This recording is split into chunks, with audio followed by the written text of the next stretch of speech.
বন্ধুরা, আমার চ্যানেলে আপনাদের সকলকে স্বাগত জানাই। খুব গরম পড়েছে, এই জন্য আজকের আমি বানাবো আম পোড়ার শরবত। তো চলুন দেখে নিই। দেখতেই পাচ্ছ এখানে দুটো আম আছে। এই আম দুটো আমি গ্যাসে খুব ভালো করে আস্তে আস্তে পুড়িয়ে নেব।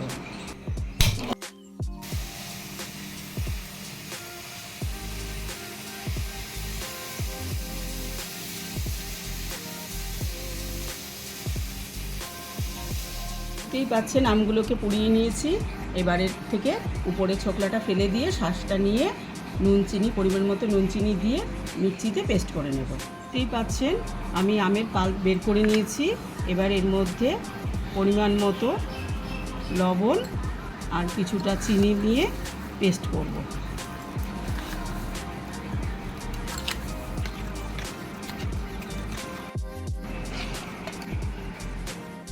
দেখতেই পাচ্ছেন পেস্ট করা হয়ে গেছে।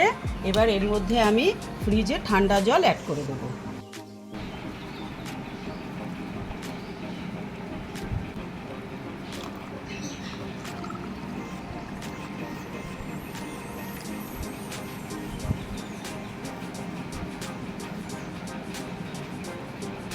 দেখতেই পাচ্ছেন তৈরি হয়ে গেছে আম পোড়ার শরবত। এইভাবে বানিয়ে আপনারা বাড়ির সবাইকে পরিবেশন করবেন। ভিডিওটা যদি ভালো লেগে থাকে তাহলে লাইক শেয়ার কমেন্টস করবেন। সাবস্ক্রাইব করেননি তারা অবশ্যই সাবস্ক্রাইব করবেন। অনেক ধন্যবাদ।